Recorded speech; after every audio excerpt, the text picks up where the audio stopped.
है, कुछ खाना है क्या?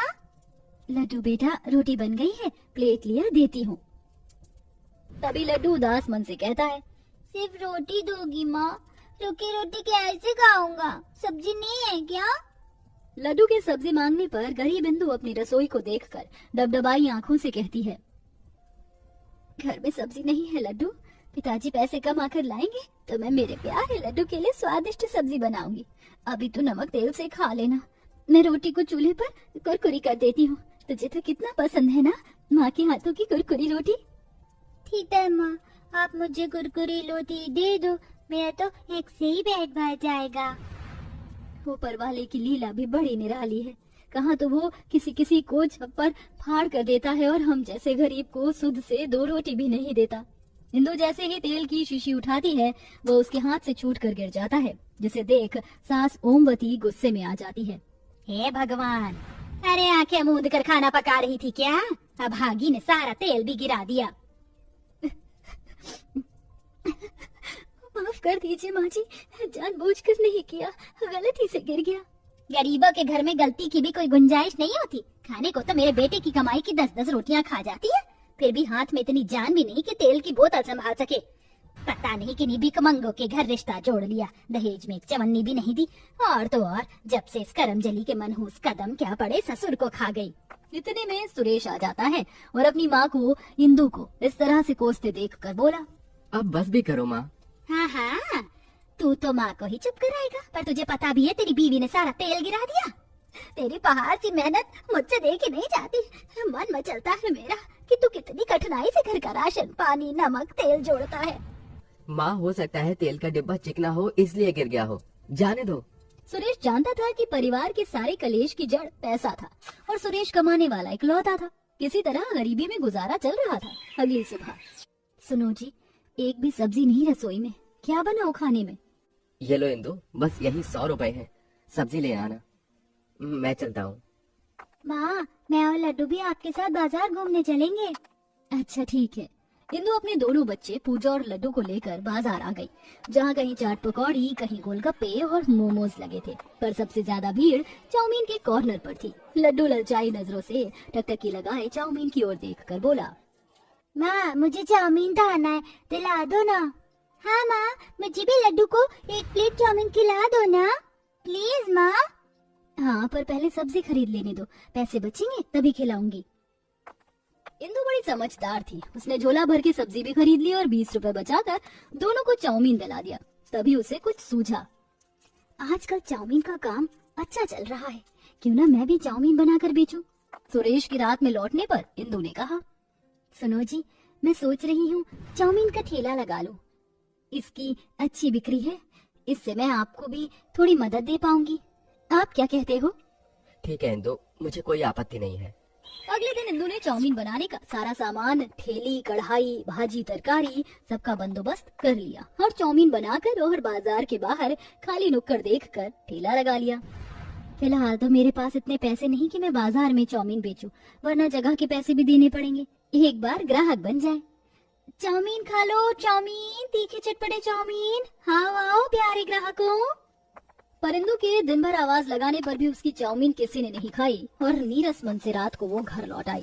तभी सारी बची चाउमीन देखकर ओमवती ने खूब ताने मारे, बेच लिया चाउमीन, तेरे बस की नहीं है ये सब, हम कोई धन्ना सेठ नहीं, इतना नुकसान कौन झेलेगा। इतने के बाद भी इंदु ने अपनी हिम्मत को टूटने नहीं दिया और अगले दिन फिर से चाउमीन बेचने आई। चाउमीन खा लो, चाउमीन, तीखे चटपटे चाउमीन, आओ आओ प्यारे ग्राहकों। आज भी उसका दिन यूं ही खड़े खड़े बीत गया। तभी बड़ी मुश्किल से एक ग्राहक चाउमीन खाने आया। अरे जरा 1 प्लेट चाउमीन लगाना। जी भैया जी, अभी देती हूँ, ये लीजिए। नाक भौं सिकोड़ कर ग्राहक ने चाउमीन खाकर 10 रुपए देते हुए कहा, कुछ खास दम नहीं तुम्हारी चाउमीन में, ये भी बाकियों की तरह ही है, 10 रुपए पानी में चले गए। ये सुनकर गरीब चाउमीन वाली चिंता में आ गई। ऐसे तो बात नहीं बनेगी, अपने चाउमीन का ठेला जमाने के लिए मुझे कुछ अलग चाहिए, पर क्या? तभी वह बड़े गौर से सामने एक हलवाई की दुकान में देखने लगी। फिर उसने मोमोज वाले को भी देखा और मुस्कुरा कर कहा, ये मोमोज वाले थोड़े से मोमोज कुरकुरे कर देते हैं तो उसका दाम बढ़ जाता है, क्यों ना मैं भी कुरकुरे चाउमीन बेचूं, ये एकदम अलग और बढ़िया है। इंदु ने फटाफट से कढ़ाई गर्म की और चाउमीन को भूनते हुए उसे एकदम करारा और कुरकुरा बना दिया। साथ ही उसमें बंद गोभी और स्वाद के लिए सिरका बढ़ा दिया। और इस बार उसके कुरकुरे चाउमीन देखने में बहुत ही बढ़िया लग रहे थे। उसने फिर से आवाज लगाना शुरू कर दिया, कुरकुरे चाउमीन खाओ भैया, कुरकुरे चाउमीन। लो जी भैया, लो जी दीदी, आ गई है बाजार की नई कुरकुरे चाउमीन। गरीब कुरकुरे चाउमीन वाली की लुभावनी आवाज से ग्राहक ठेले पर खींचे चले आए। गोलू अपनी माँ का पल्ला खींचते हुए जिद करने लगा, माँ मुझे समोसे नहीं, वो वाली कुरकुरे चाउमीन खानी है, चलो ना माँ।